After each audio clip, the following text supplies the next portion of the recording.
What is going on, one and all? Holy moly. Hey, first of all, most importantly, happy St. Patrick's Day.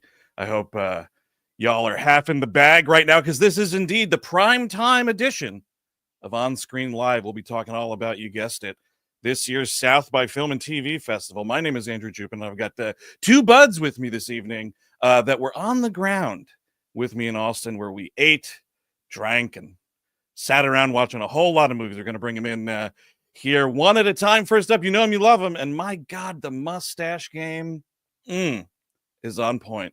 Mr. Eric Siska. Hello. Yes. Happy birthday, Ireland, obviously. Show. Sure. Yep. That's what it's all about. But we're also here to talk about some movies. By the way, I had to sober up for this a little bit.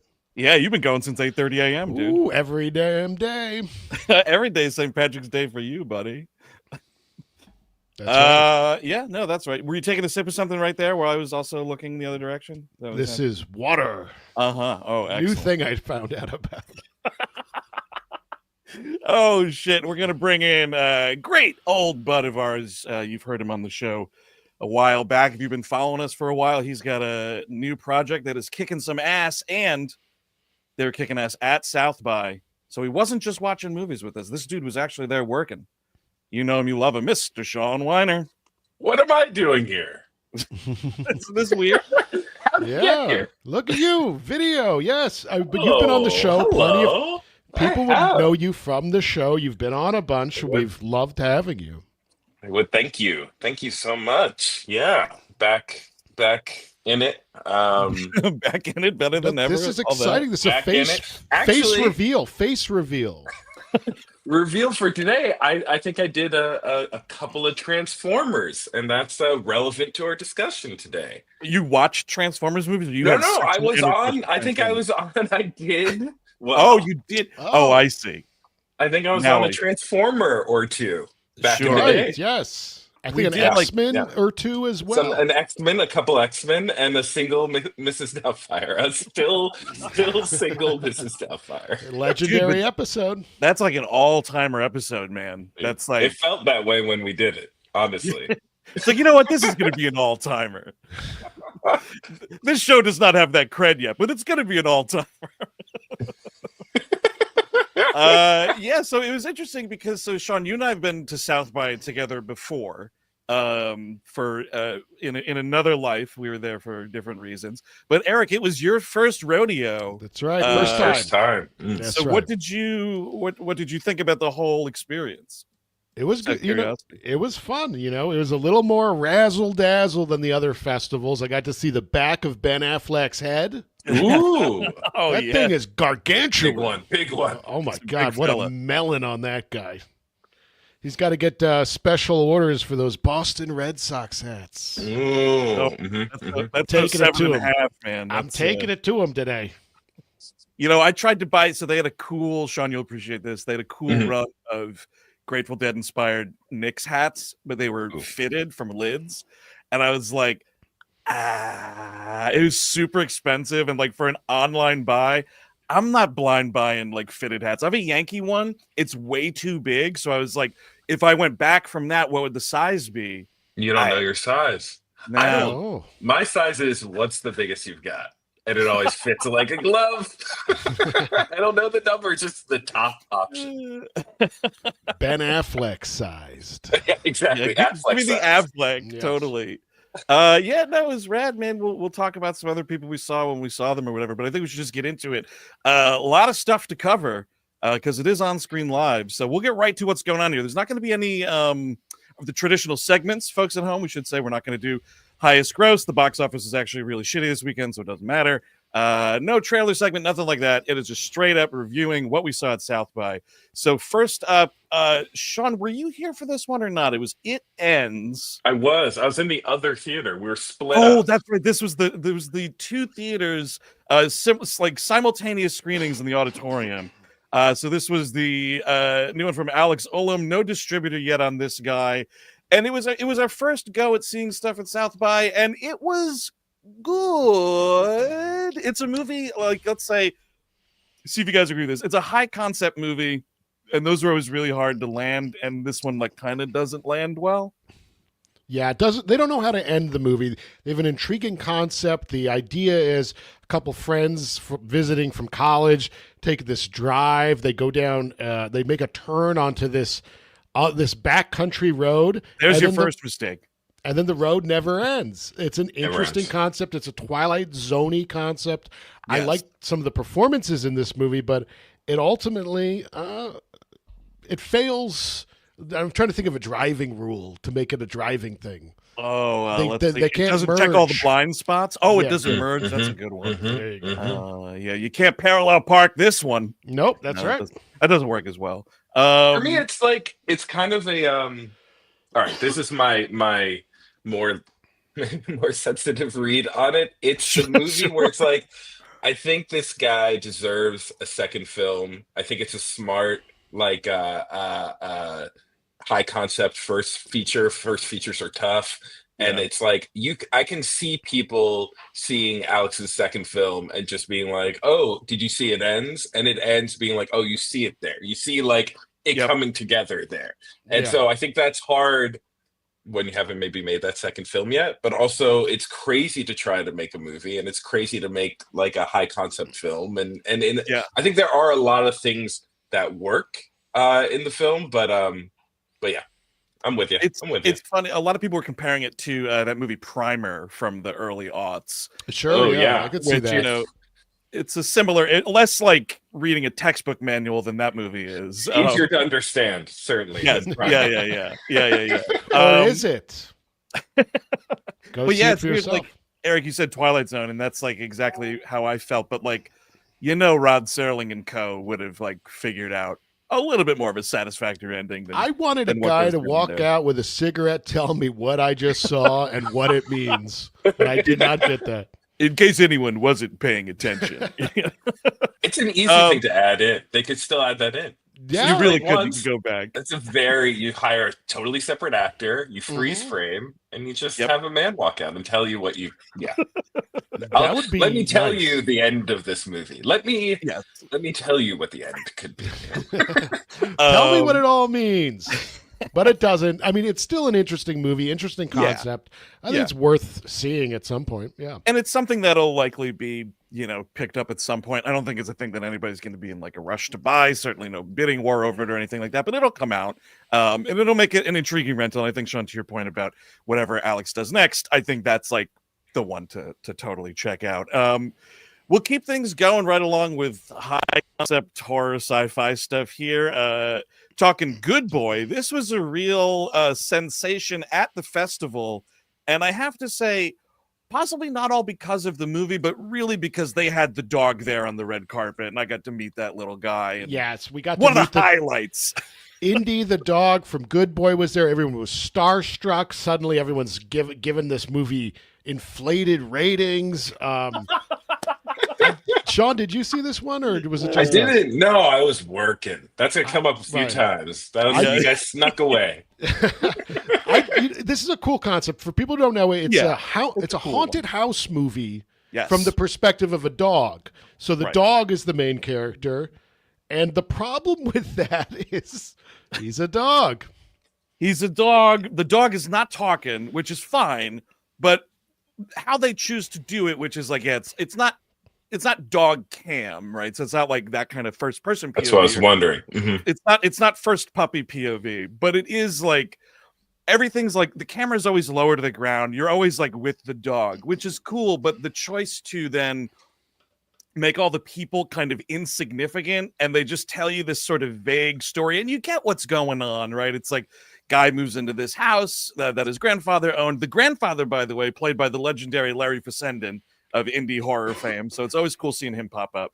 But it's like there's this problem in the house or there's an entity or something like that. It gets the best of the grandfather, and then this guy moves in after like I guess like vaguely he was in rehab or something like that, and he's got like a sister that sort of checks in on him, and it's because of your decision to make it like from the dog's perspective a lot of the time, or the entire time I should say, you don't give a shit about the rest of it. So there's no stakes really. And you kind of assume just from the way that the movie's made and like it was this guy, it was the director's dog was actually starring in it. Like you kind of know, like, they're not going to kill this fucking thing. So Right, it's like yeah. the stakes aren't, what I think they maybe thought they were going for. But again, like, it's the best dog performance I've seen.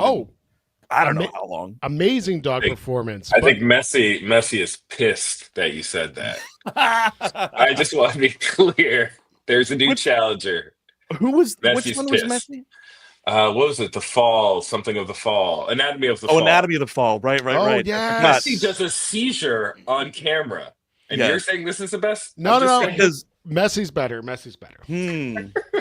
I don't know though. This dog is reacting to ghosts, man. It's like, how do you make a dog look scared? Please describe react. Kind of like this. It's kind of like, so the dog's over here and he hears something over here, right? And it's just kind of like they get the dog to do like reaction takes. I don't know how to explain it. I mean, it must have taken so long to train this little guy. Well, but, and all that too, probably. Sure. I don't know, maybe not. No. But I mean, it's a cool concept. Would have been better as a short. I think the problem is that dog perspective, because then the owner's just some asshole. Right. And that's all. I don't know anything about him because I'm not only just from the perspective of the dog, I'm just dropped into this dog. I don't know the dog's history. I don't know what their whole thing is. But people loved it. I was not as into it, but it's an interesting concept. Are you looking up at all the people? Are you like kind of... No, you don't see direct on faces. It's either like their heads are just cropped out of frame, or like we're out of focus a little bit. A real like Charlie Brown approach. You can hear what they're saying, but they're giants among us. That's including the people are Charlie Brown approach. You don't even really see the owner's face. It's just like wah wah wah wah wah. And oh, dude, if they did the actual fucking trombone thing, wah, wah, wah, that would be a true failure.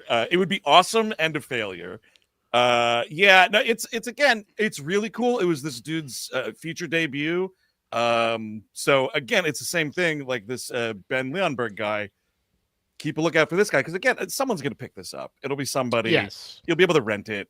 I was actually kind of surprised it wasn't going in to the festival like with a deal from Shudder, because it just seems like a thing you would stream on Shudder for 74 minutes at 11:30 at night. I mean, I will say, big positive about it. Under 80 minutes, that runtime. Yeah, I think 72 or 3 or something like that. Theme of the night might be movies that we saw that you don't need to see this one, but when you see their next movie, you're going to say, do you remember that one they did about the dog at the haunted house? Exactly. You ever seen that one about the road that never ends? Honestly, dude, some of these movies out of South by don't turn up for like 2-3 years after they play there. So it could definitely be the case. Moving on, another, I believe this was a feature debut. We caught this one. I think this was the first thing we saw. Eric, was this the first thing we saw at the Paramount? One of the best fucking places to see a movie ever. But it's a movie called The Dutchman. Yes, it was. Yeah, this was the first one we saw at the Paramount. Directed by Andre Gaines here. And this was a movie that it played really well, I think, in the audience, for sure. I just for me, it was sort of like, I don't know entirely what they're trying to say. Like, admittedly, I haven't seen the play. I didn't read the play. So for me, I was kind of just hooked on, like, there's some really great performances in this movie. Yes, exactly. Including Andre Holland, who I think is like kind of an underrated guy, man. Like, that dude is always great in the stuff you catch him in. And this is no exception. He's like carrying this movie. Sort of the long and short of it is he is a dude working in a political campaign for Aldous Hodge. You may know him from playing Hawkman in that shitty Black Adam movie. So he's like working for him while also having like marriage problems with Zazie Beetz, and they go to a counselor of some kind played by the great total legend Stephen McKinley Henderson. And he's kind of like, hey, man, read this play. It's called The Dutchman. It'll help you through all your problems. And then he basically goes on to have this like incredibly surreal one crazy night in New York City, where it starts off with Kate Mara on the subway getting pretty handsy with him. Yes. And it sort of just goes from there. I just want to highlight one thing. It's not what the movie's about. It's just a very small fragment, but it's worth conveying to our audience who very much care about these types of things. I know where you're going. Here we go. Sure. But there is a cum heist in the movie. Yes, there is. Semen is a MacGuffin, and that is good. And I agree with you, Andrew. There's a lot of great performances here, but it does feel like it's almost like the way it's trying to say. I feel like it's a little confused and muddled with its message. Yeah, exactly. Like he's a dude who's going through all of these like masculinity kind of things due to his like, crumbling marriage. He's also doing a little bit of imposter syndrome kind of stuff. So there's like a lot going on. And it kind of just felt like you're getting hit with a ton here. But a lot of movies. Sorry. No, go ahead, dude. I was going to say a lot of. I'm thinking that a lot of storylines could say marriage problems with Zazie Beetz. I feel like that's all of Atlanta. Yeah, right. It's like a big part of, and then this is another film I didn't see. I saw the other Kate Mara film that was conveniently left off this list because y'all didn't see it, which was Friendship with Tim Robinson. Yes, I mean you are the only one that got to. It could be my monologue, Andrew. My big moment. The stage is yours. It was great. And I think anybody who's a big fan of Tim Robinson, it's nice to see instead of 20 to 30 minutes, you get an hour and a half of him, and it works. So, I had no idea Kate Mara was in that movie. She was in, I guess, 3 or 4 at the festival. At least 3, because she was also in The Astronaut, I think it was called, that no one appeared to like. So there was that. We didn't see that one. Can't weigh in. But yes, we got totally shut out of Friendship. And this is a little lesson for, folks, like what goes on at South by. So like sometimes you just get shut out of stuff because it's very popular. And so Sean got in, and Eric and I, having nothing to do until we met up with Sean later, just went and got drunk. We just went to a tiki bar and got drunk. And there's no way to lose. It's one of those nights where I met up with him afterwards. I was like, oh yeah, great, let's start the night. And then about 15 minutes into it, I'm like, oh no, the night started hours and hours ago. Oh yeah, let's see if I can catch up with the night. You were busy slapping your knee to Friendship, and we were slapping our knees drunk, yelling in the bar. Because night starts at dawn for us.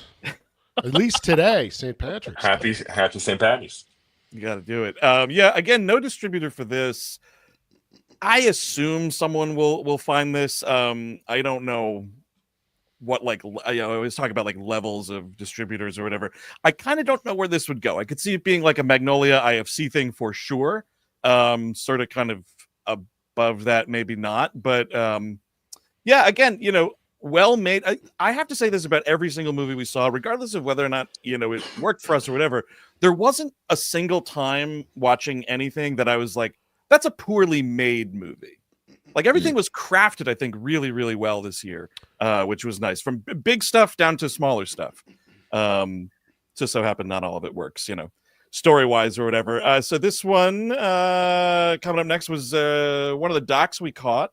And fans of Rocky Horror will be very interested in this. It's a movie called Strange Journey, the story of Rocky Horror, and it's directed by Richard O'Brien's son, Linus O'Brien, which I think was kind of cool. And this was, it's weird. Like, this is a movie where it'll probably do like a straight to Max kind of like straight to Hulu kind of a thing. It's not like a big theatrical sort of thing, but I think where it's going to be really important is, like, especially now the moment we're in, reminding people about like what Rocky Horror like did culturally, I think is very important right now. And it's fun as fuck. I mean, you got tons of clips from the movie, the history of, the original, production in England.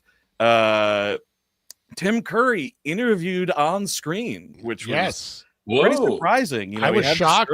I was like, when did they film this? I don't know, but he was totally fine in this interview. So that's good to hear. He's sort of like hands and stuff. He was in a wheelchair and whatever. I mean, he's got his problems. Who doesn't? But speaking, it was like he was totally fine. So it was like, it was great seeing him in it also. It's one of those like, and I don't know how a doc like this ever gets past this, but all the criticism I've seen about it, I think even the IndieWire review was like, oh, it's very surface level. It's like, well, I don't know how far you're going to dig in a doc like this, which is about like, I think it goes pretty well into it. It covers a lot of how O'Brien made it, where O'Brien came from, etc. For someone like me who's not, I like Rocky Horror. I've only watched it a few times. This made me really want to rewatch it, but I thought it was very fascinating because I didn't realize all the different staged productions it went through. I didn't realize what a flop the movie was, and it becoming a midnight movie, I think, was an excellent part of this doc. I just really thought that was fascinating, see how it spread across the country pre-internet, Yeah. And the wildest part is, right, so that part where they get to talking about they call it like the shadow cast and all that, like the people that like act out the movie in front of the screen while the movie plays. They're talking about that, and the first two theaters where that was really like getting a groove was the Waverly downtown here in Manhattan, which is now we call the IFC Center. But then the crazy thing was the other place in all of America, the other place was the Paramount in Austin. And so there we are in the Paramount watching the movie with a packed house, like a 1,200 seat theater. And they mentioned this, Sean, the place went fucking apeshit. Like it was That's awesome. Really wild. And you had people like waiting online to get into this screening for this documentary about it that were dressed up. I definitely saw like one person definitely dressed up as Meatloaf. Like it was so cool, like being in that, but also like the screening was at 11 o'clock in the morning, so I didn't have to go to a midnight thing to see it. It was dressed up like meatloaf, just like a regular meatloaf, like or like it was a big rectangular brown square with ketchup all over the front of it. Yeah, I walked in and someone was like, "Oh, hey, you're meatloaf today." I'm like, "No, I'm just heavy as well. Sorry." Andrew, you're a Rocky Horror guy. Yeah, I've seen it a bunch. I liked it. I've actually never gone to like a public screening or anything. The funny thing it was the theater that used to do it here in New York for years after like the Waverly closed for a long time before it became the IFC. The theater on 23rd Street and 8th Avenue that's now closed right across the street from Trailer Park. That theater did the midnight shows like every Saturday, something like that. I don't know if it's going around in the city right now. It'd be kind of interesting. I don't think I've seen it like on IFC's website or anything, but they would be, pretty smart to. Are you nervous about it? I'm like nervous. I wouldn't go. I feel like, I'm in my early 40s. I can't go to my first Rocky Horror. and people are going to know. I think it's a whole thing. It's never too late, folks. You can do it. But I think what's happened now is The Room has taken over Rocky Horror's place. Yep. Somehow that's culturally significant. Yeah. I have a surface level interest in The Room is my problem. So that's kind of where I'm at with it too. Like I don't give a shit enough to ever pay to see that movie, but to pay to see it in public, it's just not my bag. I mean, I fucking love the music in Rocky Horror. I think the movie is it's so much fun. Like they talk about how they wanted to make it like it was a low budget movie, of course, but they had like some money for things like special effects and whatever, and because they were so tuned into like we want to make this as B movie as possible, they're like no, you see that effect he did right there, make it shittier. You got to make it look shittier. That's awesome. It was really interesting hearing, shit like that. And you got Barry Bostwick and Susan Sarandon also there. No Meatloaf because he died of COVID because he refused to get vaccinated. So there's that. No interviews from Meatloaf. But they have a lot of the, original cast and everything from the theatrical, the first stage play and stuff. So, it's neat. It's keep your eyes peeled for it. Theaters would be very smart too if they are able to do some kind of one-off screening of the doc, like pairing it with the movie right after seems like a complete film programming no-brainer, I'd say. Exactly. So last one of this first half here, this was actually the last movie we saw, and I think it was sort of like a really fun way to end our South by. This is Clown in a Cornfield, directed by Eli Craig. You may remember him as the dude who did Tucker and Dale versus Evil, which is a very, very funny slasher comedy. And so this is kind of pretty much exactly in that mold. Although, boy, I was genuinely stunned when Eli Craig came out to do the intro and he was like, and special thanks to blah, blah, blah, who wrote the book. Yeah, this was shocking to me. Apparently, it's a young adult novel. Yeah, Well, we read it in my book club actually before the festival. Yeah. Oh, Really? nice. Oh, so you got to the book before it was hip from the movie. Yeah, that's right. It's an 800 page novel. The Adventures of Cavalier and Clown in a Cornfield. But this is it's a fun movie, right?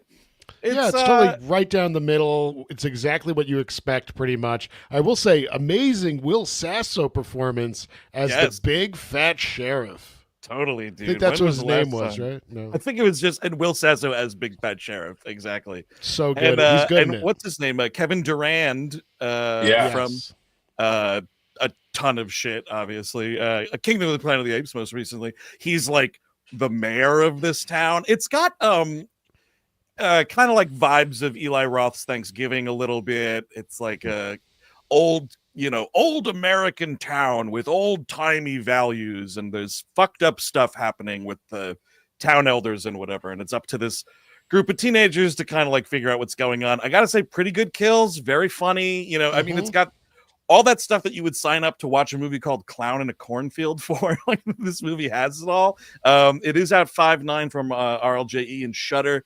I don't know if that's like day and date. So in other words, like it'll be on very few screens and then streaming on Shudder at the same time. I don't know if that's going to work. I will say though, it was to the film's benefit and ours watching it that we were in a huge theater with people who were like keyed in to exactly what the movie was like putting out. And it was clearly more fun. Like, so if you can't catch it in a theater, definitely get some buds around the old Shudder campfire and watch it. I don't think you'll have the same vibes watching it alone on your couch. I do think it's worth checking out. It's it's not revolutionary, but it's a good enough time.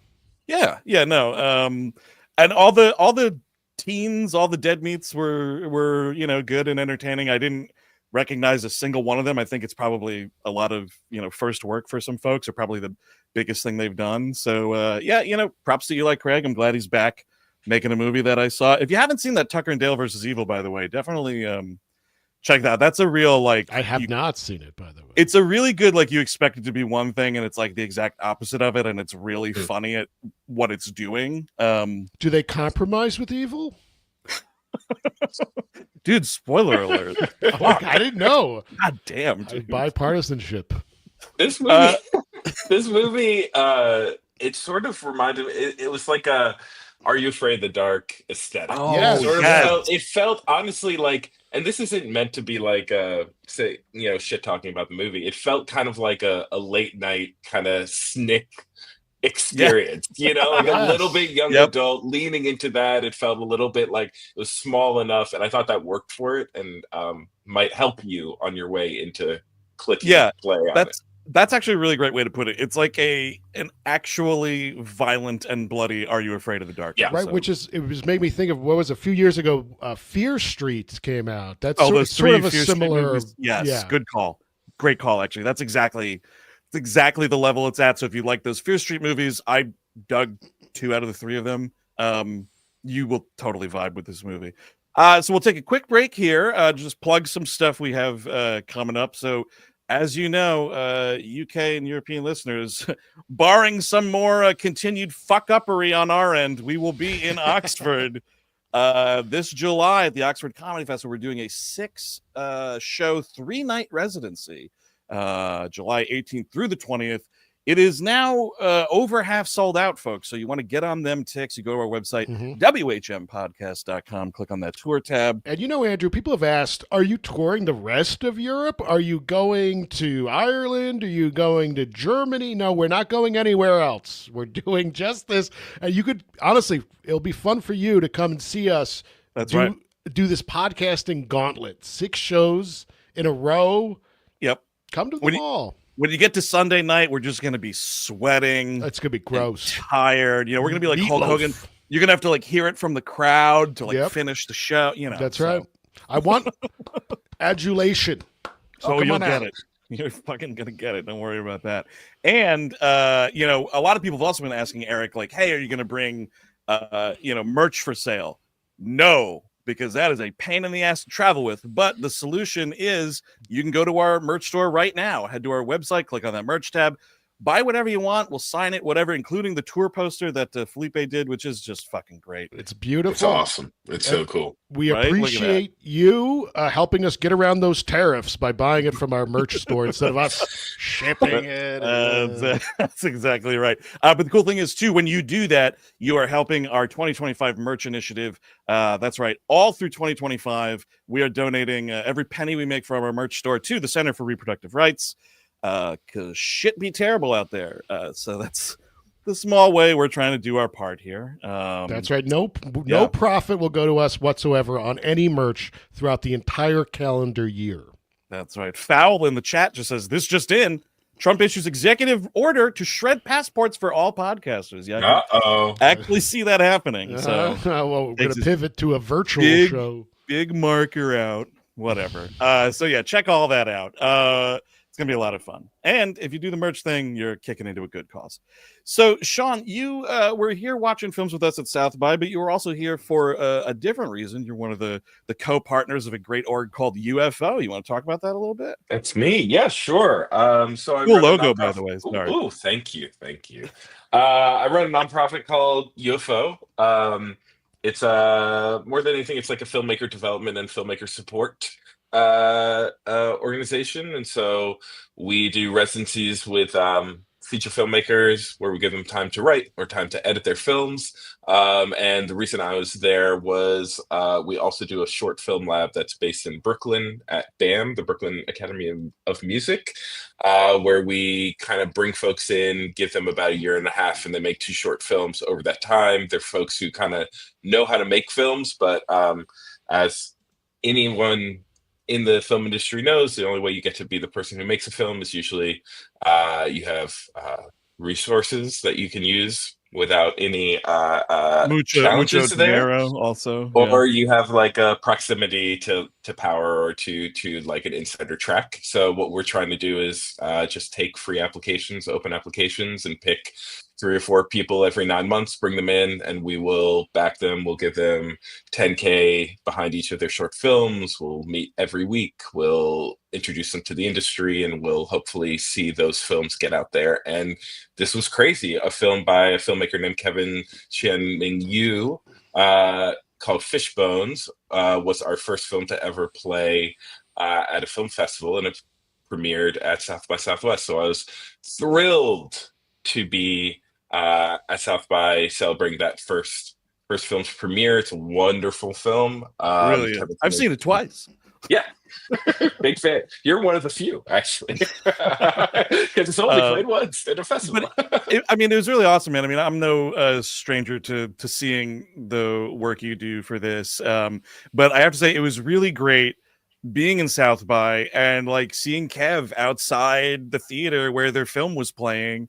And you could tell they were just a pig in shit. Like it was such a moment for Kevin in the film. And it's so heartening that, like, you know, a good chunk of the reason why that happened was because of the work that UFO does, you know? So you all are really, really fucking doing it, man. And all the accolades that you guys deserve for that. Now, just in case anyone out there watching or listening to the audio only version are curious, like, hey, like I make movies or I want to make movies, you know, is this something I could do? Like, what sort of like experience level are you know, realistically looking for?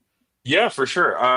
So we're not a film school. We're not teaching people how to make films. So usually we're looking for folks to apply who have 1 or 2 short films that they've made that they feel like really kind of demonstrates their style, films that they feel good about. Obviously, they wish they had maybe more time or more money behind them, but we can see kind of what their voice is. And then we're able to kind of like give runway for folks to know that they'll be able to make 2 more films over the course of a year and a half. And then they can kind of really hone that voice. And our job is to sort of bridge that gap from whether you went to school for film or not, kind of bridge that early career gap to get you kind of ready to, if you're interested in making feature films, to kind of get to that precipice. And so we feel like we can do a lot to kind of shine a spotlight on filmmakers and get people excited about them. And I guess, I mean, the more important part is that we're a group of folks, and it's 6 or 7 filmmakers who are all working together, and they wind up becoming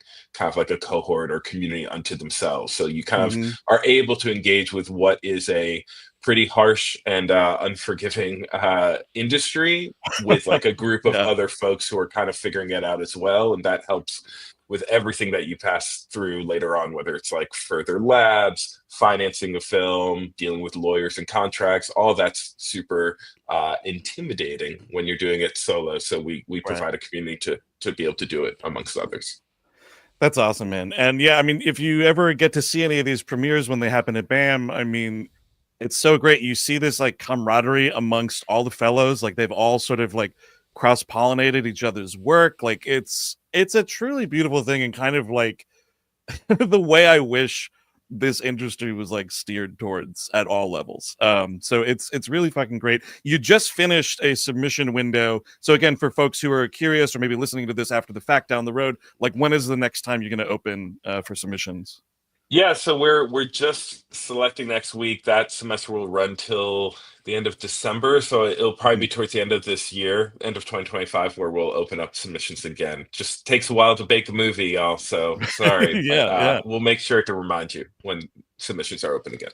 Good deal, my friend. Yeah, it was such a cool happenstance of like we were going to South by, and then you were like, I'm going to South by too, and Kevin's movie's in it. It's like all this, like, was happening at once. It was really great. Yeah, it was awesome to be able to hang out with you there, go to the festival. My God, a lot of good times. And it's great that you're doing this community. It's like a community you're creating, which is wonderful. Thanks, Eric. You're welcome. Thank you. I was not being sarcastic. No, I get it. No, it's really great, and the films we bring in folks who are working in scripted, who are working in docs, animation, in the spaces between that. So it's pretty cool because folks wind up making kind of wildly different stuff, and they kind of pull each other into new, interesting directions. So the work winds up being really exciting. Totally. So yeah, thanks so much for highlighting it. Yeah, of course, man. And I think it's great to circle down in now the final 5 that we're talking about here. I think it's sort of interesting because this next one is from a filmmaker that I think getting him to come talk to UFO would be fantastic. It's the new one from Rodney Asher. It's called Ghost Boy. Now, if you don't know Rodney Asher's work, he's done 3 really fantastic documentaries already. Room 237, which is all about people who are obsessed with Shining conspiracies, as in conspiracies based off of the Kubrick film The Shining. Then he did The Nightmare, which is people telling their stories about having sleep paralysis, which is indeed it sounds like a nightmare, which I do get, by the way. I'm a victim of sleep paralysis, and that movie does a good job of summing it up for you. And then he did a movie during the pandemic called The Glitch in the Matrix, which is all about people obsessed with simulation theory, and that runs the gamut from people who just kind of quietly, gently believe that they're living in a simulation, all the way to people who murder their families because of it. So all this to say, what I love about his movies, and this one here, Ghost Boy, is no exception. The way in which he does these really creative and imaginative reenactments and simulations to, highlight what someone is talking about. And in the case of Ghost Boy, I mean, this movie, the story is all about this guy in South Africa who, when he was like a little kid in the 80s, I think it was, he just sort of fell with this illness, became comatose, like total vegetative state, and then eventually popped out of it, but couldn't move. So he spent several years of his life watching people talk as if he's not in the room. Of course, it goes all the way from one end to, he's saying lighthearted stuff like people would just fart in front of me, all the way to, of course, like he was fucking assaulted by shitty hospital staff and whatever. But the way that the story unfolds is all through, I want to say the guy's name is Martin, I believe it was. Pistorius, I think is the last name. Yeah, Martin Pistorius. And so he is there. He has since regained the ability to move his arms and everything. He's still he's still in a wheelchair, but he talks through a computer. And so he basically has an interview with Rodney all through his simulated voice. And then what you see is Rodney films these amazing creative reenactments on this huge soundstage. And that's like how you see the story unfold, like while he tells it. There's so many cool visual tricks in a documentary, which you don't really expect. There's rear projection, front projection work. There's there's a whole part of the film about Barney, the dinosaur. I said the clown. Barney is kind of that dinosaur was a fucking clown. He was a clown, that piece of shit. But like, it's almost like a psychedelic imagery of Barney and being trapped in this body, and they're forcing you to watch Barney because they don't even know you're in there. Yeah, they just put him in front of a television and very fascinating documentary. Yes, there is one single shot of T.J. Hooker, William Shatner as T.J. Hooker, briefly in the film. I mentioned it on Blue Sky, and Rodney reached out. He seems like a really nice guy. It's a really good doc. You should check it out. Yeah. His stuff, has gone to places like IFC and Magnolia in the past. I think Magnolia's who had Glitch in the Matrix. So, this will turn up somewhere. Definitely keep your eyes peeled. When you think about how documentaries get made, or, what they look like and the form of them and everything, like Rodney is a filmmaker who always kind of smashes that notion of what a documentary should look like. So, yeah. Sean, I think you will also find this from a production standpoint. Like also very, very interesting. Very much the opposite of the next film we're talking about in terms of documentary filmmaking. Right. I wonder, do you think people who are simulation conspiracy theorists, what do they think about the guy who makes the documentary about the simulations conspiracies? Do they go to him and they feel like he's in on it, dude? He must be in on it, right? He's the oracle or whatever, or what have you. Yeah, he's the dude in the control room. He's definitely the dude in the control room. Dude, I'll tell you what, Matrix Kid is a terrifying tale, dude. It's a real, he thought he was in the Matrix, and he was like, if I gun down my parents with a shotgun, it won't matter because they're computers. And so he killed his parents. He said, dodge this. And and then the rest is history. The rest was indeed tragic. It's tragic history, but it's history nonetheless. Dude. I was just remembering a line from the film. Sorry about that. But Eric, to your point, the next movie, very much like the opposite end of the spectrum from what Rodney made. But it is a new, basically talking head doc called The Age of Disclosure, directed by Dan Farah. No distributor on this guy either, but this was, of course, right up our alley and the audience's alley, because it is dudes talking about the real life existence of UFOs. Yes. Oh yeah. Oh my God. And I think some people expected more from this film, more like huge revelations. I mean, what's really interesting about the movie is everyone being interviewed works in the government. It's not like Alex Jones is in this documentary. It's all people from the government saying what they can say. And and there's some pieces of crap in this too, right? Like Marco Rubio's all over this movie. Yes, to his credit, he wants to know about aliens, though. Dude, he was like, man, for this 100 minutes, I'm siding with this dude. That sucks. Yeah. I thought it was the only movie that my mother texted me about. She said, "Are you still in Texas? Did you see the controversial aliens doc?" The fact that this movie reached my mother says that this is probably the most legit alien UFO focused film of all time, and it also is very. It's just it's a pretty. I think to your point, Eric, the fact that it's these people talking about the movie, that's what makes it important. Yeah, it's incredible. I mean, it truly is. It's hard. It's going to be hard to call everybody a bunch of quacks with this cast of characters and talking heads. And it doesn't. I mean, it said things that I didn't know about. I think if I was a UFO aficionado, I might have known, but I'm not. I have a surface level interest in UFOs, and but I will tell one quick story, which is that one of the other reasons that I was at South by was to do some mentorship stuff where I kind of work with filmmakers. They can sign up for 15 minutes, and one person signed up to meet with me, and obviously I'm representing UFO, and she sat down, and she was a lawyer who was representing a man who's been abducted multiple times, and so she booked some time with me because UFOs. Sure. Yeah. Somebody did do her research, but it was awesome. You had a good conversation, a good 15 minutes. Great conversation. Great 15 minutes.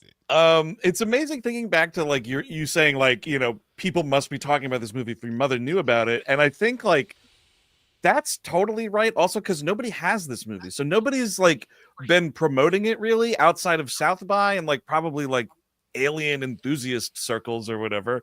But Eric, to your point, I think what people should not go in here for, because like it's a film festival, blurb, like you have to amp up your copy or whatever. So the way it's written, I could see people setting in their mind a certain expectation, even though the copy that's South by Rotor was provided or whatever doesn't make any of these promises. But the vibe I got was people being like, thinking they were going to see like Jonathan Frakes host that fucking alien autopsy special. You know what I mean? They thought like there's going to be a camera and some dude's going to be like, and here you are, film world, and a dead alien. And it's like, which would be like, whoa, right? Whoa. But like, I don't know, the fact that you got like 30 members of the U.S. government telling me that there are 2 species of humanoid aliens on Earth.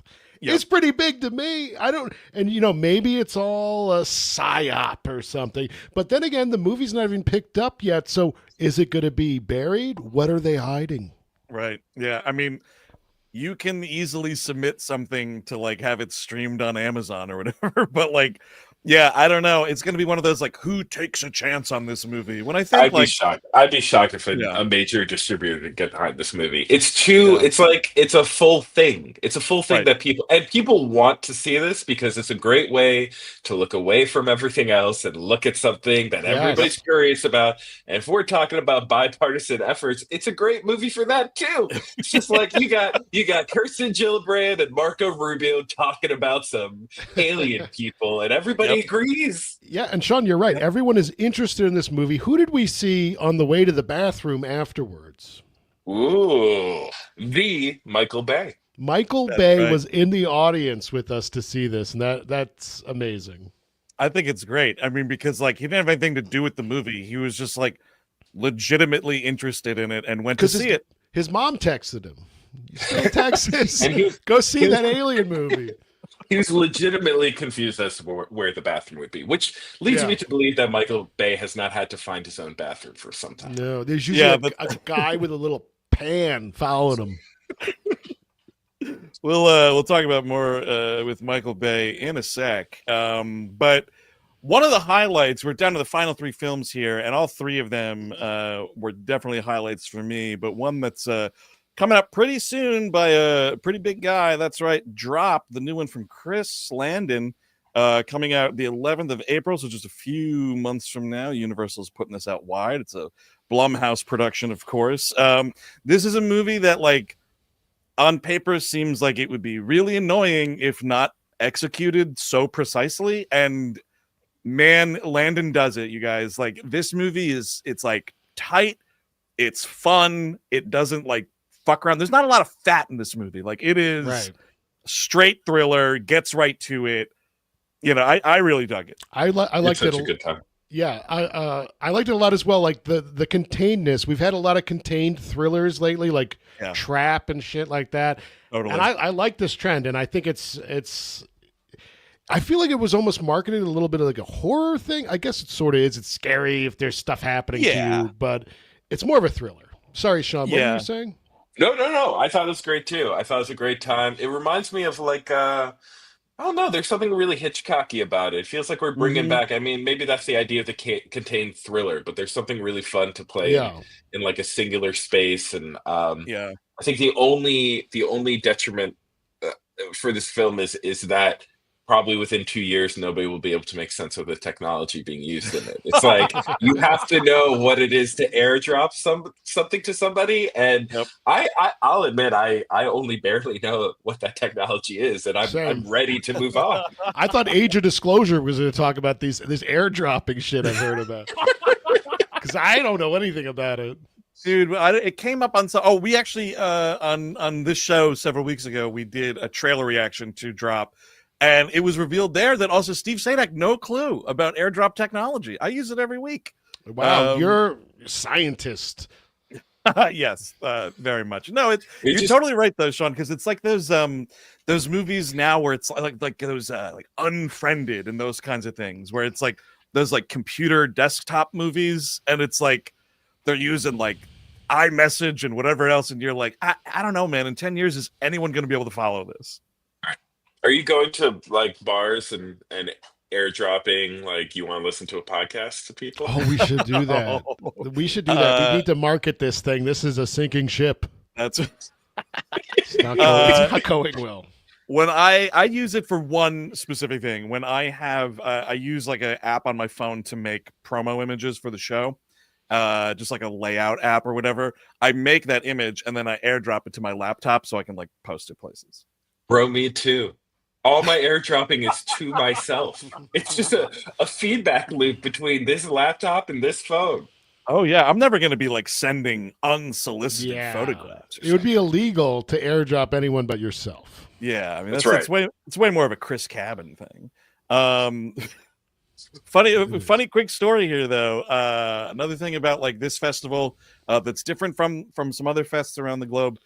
A lot of locations, a lot of different screening locations at South by. So you are getting in cars, you're going this place and that.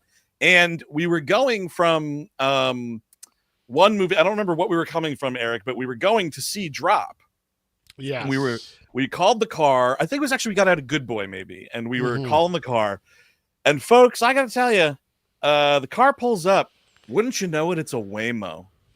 Now, I don't know if you're familiar with this Waymo technology. Just say no Waymo to Waymo.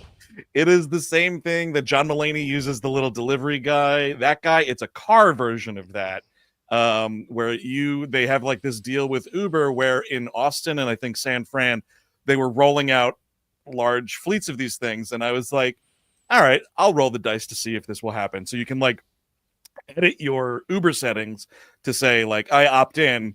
If there's a Waymo around, send him my way. So wouldn't you know it, we get a Waymo. We had to sign a release saying it was okay if we died.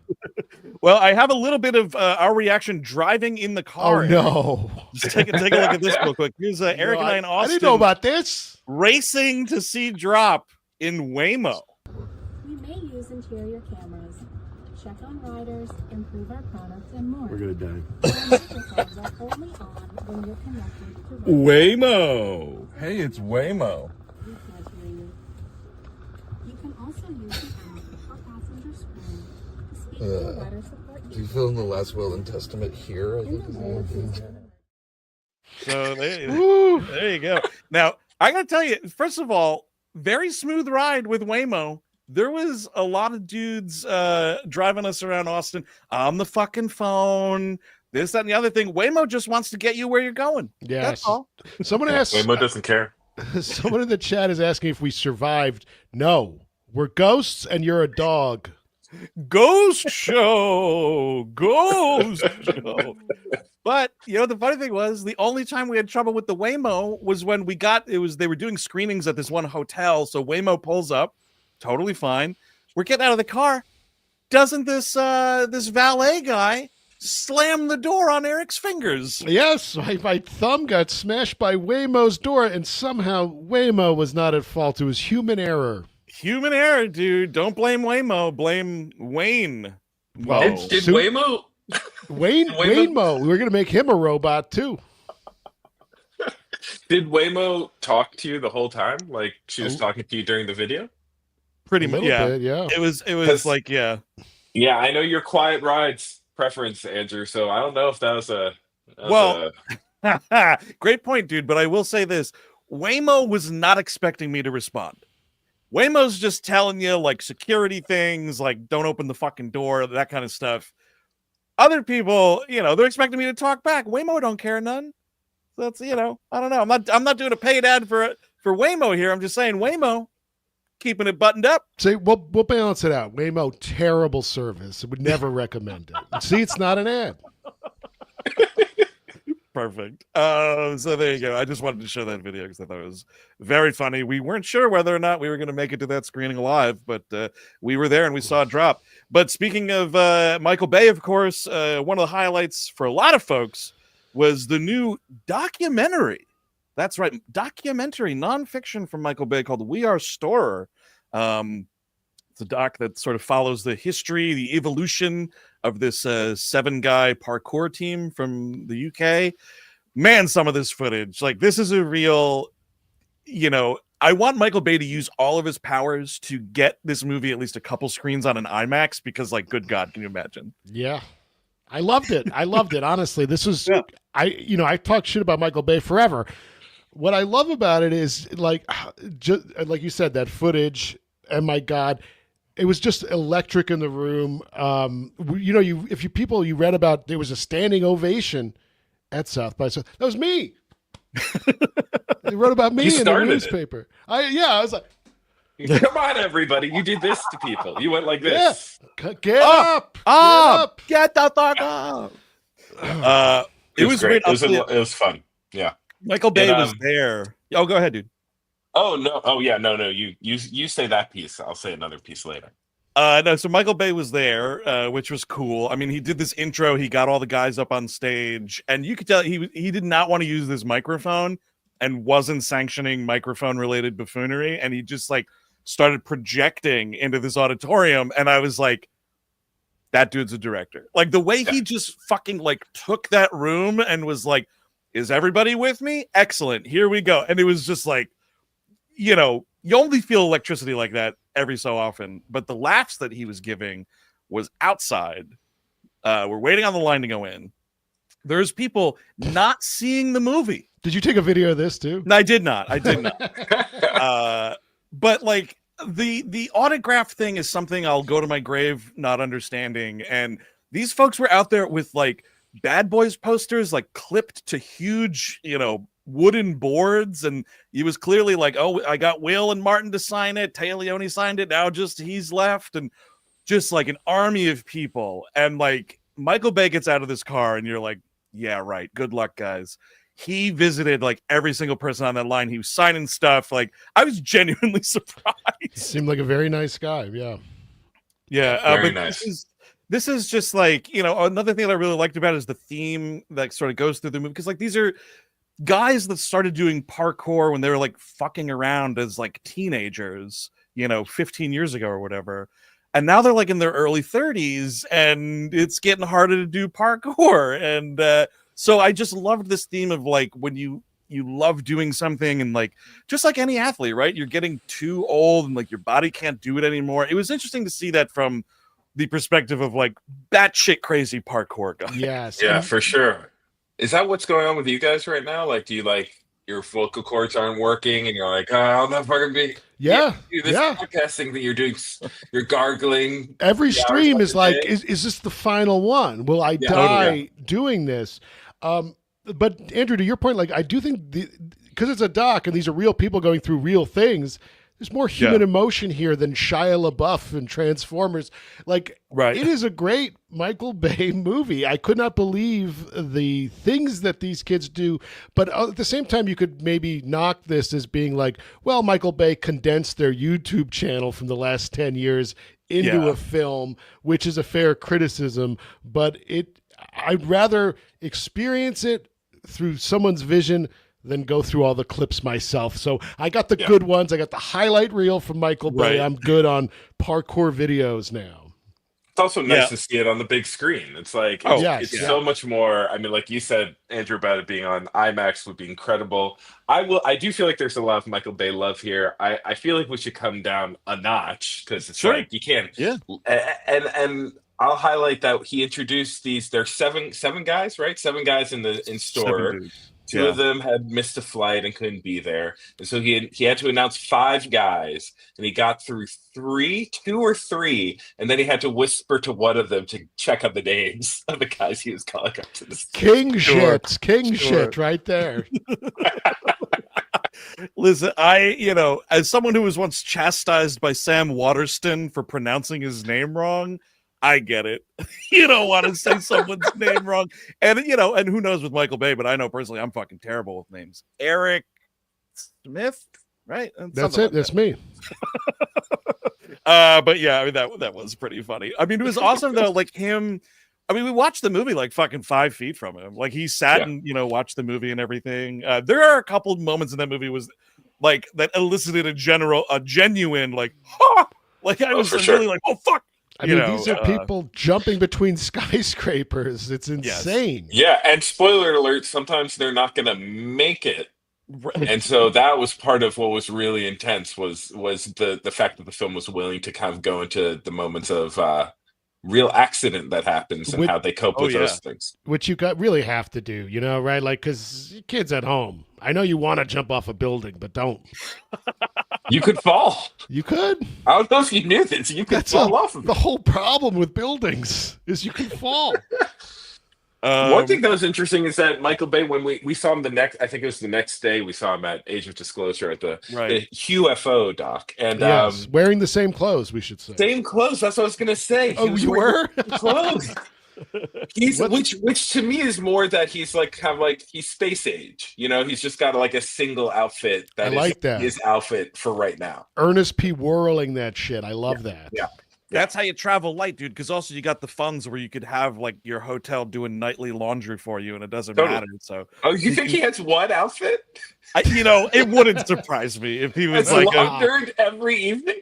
Just like a sort of an eccentric fella there with a lot of money. Dude, easiest way to travel. With like a he doesn't travel with anything. It's all on his person. Yeah, he's wearing it, dude. You just got to bring, your toiletry bag there with your toothbrush and deodorant, your condoms and whatnot. I presume. He's Michael Bay. I don't know. Yeah, he might be raw dogging it. Yeah. Oh well, that's definite possibility there. Anyway, We Are Storror, no distributor. But it reminds me of the movie Skywalker's A Love Story. I think it was called. That was at Sundance last year. And that was like wasted going to Netflix, but they did play it at the Paris for a week or whatever. So I don't know. I hope someplace actually picks it up and Michael Bay, waves his magic Transformers wand and we get some fucking IMAX screenings of it because it would be for sure super fun. And we got one more here to close things out.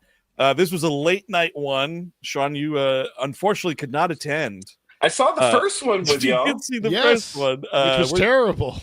We're talking about research. Accountant 2. Yes, we're doing the research because we hadn't seen The Accountant, but we were like, hey, Ben's got a movie at South by. We should see what this other one's about. So the three of us were in a nice rented house for the week, all settled in, got it set up, watched The Accountant 1 on the TV.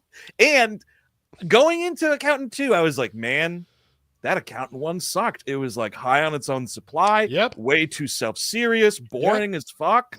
Dude, Accountant 2, exact opposite in all possible ways. A lot of fun. My God, I think Ben's gotten better at this. There's less, if you've seen Accountant 1, folks, this one doesn't deal with like the weepy trauma of being a baby. We've seen enough of that. Thank God the franchise is moving on from that. And John Barenthal, I know it's almost a star-making performance. I know he's a star, but like this guy, get him in action movies leading on his own. He doesn't need to be paired with Ben Affleck. He's so good in this movie. Like, I think between this and like him, playing the Punisher again, on this new Daredevil show, like the dude just has those chops for those kinds of movies. And while I don't want to see him fall into like a DTV kind of thing, I do. I love watching those. I mean, so do I. But I think like let's at least have him start making some higher profile things. Well, like if Jason Statham movies can go to the movie theater, I think John Barenthal in a similar ilk could get there as well. I mean, Liam Neeson's still hanging around there doing the thing. Oh yeah, you'll still see that guy haunting theaters. That's John Barenthal can't get through because of Liam Neeson. Right, he's tall and he's constantly wetting his pants. But yeah, the movie drops all of the. I'm actually seeing a bunch of people in the chat like, really, the first one blew. I know. We're shocked. But part of it is like we don't have any of those endless flashbacks to the two of them as brothers as being little kids. Like that was the shit where I was like, excuse me, I thought this was a movie about a dude who does some accounting for the mafia and then also is like a part-time assassin. And there's so little of it in that first fucking movie. There's way more accounting. But I will say, though, a bit of the bummer, I know I just complained about too much in the first movie. Not enough accounting in the second movie. Well, I mean, they're using his powers of being autistic in different ways in this one, right? Like he's That's true. He's like sensing patterns so he could pick up square dancing or whatever, line dancing on the fly. And honestly, real big crowd pleasing moment. It was. Yep. You just have to turn your brain off with this one. It's a lot of fun. The actual plot really is inconsequential. It probably doesn't really make sense. I don't even know what they were getting at with that girl, but hey. Yeah, we're trying to find a kidnapped girl or some shit, and all I can remember is Ben Affleck line dancing and the two of them killing people in like amazing fashion. It was a lot of fun. I was very surprised. I almost didn't even want to go to this thing. It was they filled the goddamn theater for this thing. People wearing Find the Accountant merchandise. I'm like, who are these people? Accountant heads, dude. They're just out there in droves. There are dozens of them. They're eating good this spring. How big was Ben Affleck's head in this one? I mean, what was the melon size? What was the fit? Look at that. I mean, look at John Bernthal's head, and then look at Ben Affleck's. And head. they're also know that Bernthal has a big head. Yeah, you know what I mean? Like you can see right now that Bernthal has a big head. But they're also Gandalfing him slightly because Ben Affleck is just so. When we were walking into the theater, he was doing the red carpet, and the guy in front of me was being too slow, and the line they were like pushing him ahead because he wanted to get a shot of Ben Affleck's back of his head. Cool, real cool. So that guy was waiting for fucking Michael Bay autographs the day before. I think probably what's happening there. But yeah, that wraps it, man. This Accountant 2 is at $4.25 from Amazon MGM. Good God, I have to say that stinks. But it's getting put out in theaters. Go see it in the theater. This is the exact kind of like mid/big level action movie that you want populating a theatrical ecosystem. Like, it's not going to be a huge fucking Marvel triumph or whatever, but like, support that movie. It'll be a lot of fun. Yeah. And they say they're already working on a third one. So this is how you get more beekeepers, folks. Support some action movies in the theater. Sean, you see that Beekeeper with Jason Statham yet? I haven't. I have to. Tonight. We'll go back. We go back to the rented place in Austin. Fire up the Beekeeper. Book a flight. We're watching the Beekeeper. Fuck yeah. But yeah, that is going to do it for our South by Southwest coverage from this year's festival. It was a lot of fucking fun. Big thanks to South by for putting on a great show, and all their volunteers. Amazing. No issues, really busy, very busy, a lot of lines, a lot of people, but sure, that's what the beer's for. One big issue, but we won't go into. Well, there was one of the movies got kind of whatever it is. We were in line for a while, and I was unhappy, but it was a great festival. Yes, it was a first day blunder. It happens, more than you think. The thing I'll say about festivals is like you can wind up in a lot of different places. You can wind up eating Little League pizza in the snow in Park City and saying, boy, we're at Sundance. Isn't this great? I'm so glad I can't get into a restaurant. Or you can be in Austin at South by Southwest, which is like a big, very kind of like corporate sponsored kind of massive event because they have the music festival, the interactive, they've got all this stuff. But to be honest, it's just like a chill vibe. People are having a great time. Yep. You can eat breakfast tacos and barbecue to your heart's desire. And that makes a real difference. And the weather helps too. Mm-hmm. Oh yeah. We had some sort of yo-yo weather a little bit. It was like super fucking cold one day, which was very surprising, but still great all around. Yeah, the cartoons told me Texas was supposed to be hot, so I was ill prepared. Oh, the cartoons done lied to me again. Yeah. Sean, one more time, man. Just go ahead, plug UFO, where folks can find stuff and all that good stuff. Yeah, please check us out. We're at ufo-films.org. And we're supporting feature filmmakers and short filmmakers.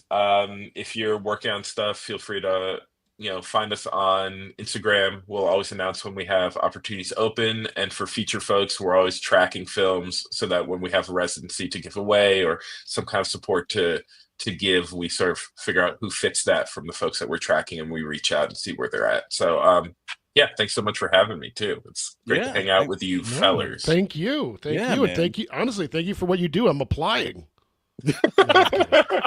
You're through. We just cleared you through the first round. Oh, look at that, dude. You made it. How about that? So that's to do it for us for this special primetime OSL. But There is a bunch of content dropping in the WHMU this week, including tomorrow. We Hate Movies Listener Request Month continues with an all-new episode on a low-down dirty shame. This is the Keenan Ivory Wayans vehicle. That's an action comedy that's not very funny. It is a crazy episode, though. You're going to want to tune into that. Yeah, a lot of tangent-heavy parts of the conversation. And you can get that very episode sans commercials if you go to Patreon. Yeah, dude. Patreon.com/We Hate Movies. Ad-free We Hate Movies episodes, just like a low-down dirty shame. But also Thursday, don't forget, we're dropping the new one, Animation Damnation, on Daria. It's the episode Depth Takes a Holiday. Sean, I figure you were a Daria guy. Oh, yeah? Big. I'm still a Daria guy. I'm the guy who says, like, oh, yeah, that person we just met, she kind of had Daria energy, and everybody looks at me sideways. And then one person goes, yeah, yep, she did. Got it, man. So that's coming out Thursday, and then Friday we close out the week with the patron selected, just like Daria was, but the patron selected Gleep Glossary all about Malakili, the Rancor Keeper. That's right. He's the fat guy from Return of the Jedi that cries when the Rancor was killed, and I'm not talking about your dad in your living room, the guy in the movie. The guy who was shoveling his shit and feeding him and whatnot. Yes. And when you listen to the episode, folks, this is the toy picture that I'm talking about on the episode where I feel his man breasts are a little bigger on the toy than they actually were on that actor, and I think it's a little bit insulting. So we talk about all of that and more on the Gleep Glossary coming out Friday. And just because we want to keep plugging it, because next week it finally drops, our next commentary on David Fincher's The Game. Be prepared for the Michael Douglas impressions. Yes. That was also a lot of fun. A lot of fun revisiting that movie. Revisit it with us by listening along while you watch. That's right. But that's going to do it for this primetime edition of On Screen Live. Thanks so much for tuning in. Remember to like and subscribe. Hit that notification bell. Get them notifications every time we schedule something, folks. You don't want to miss a second of it. Big thanks to Sean for coming on. This is a lot of fun. And hopefully, we get to cover another festival together down the road. But until next time, I've been Andrew Jupin. Eric Siska. Son Weiner. There he is. Good night, everybody. Bye-bye. Bye.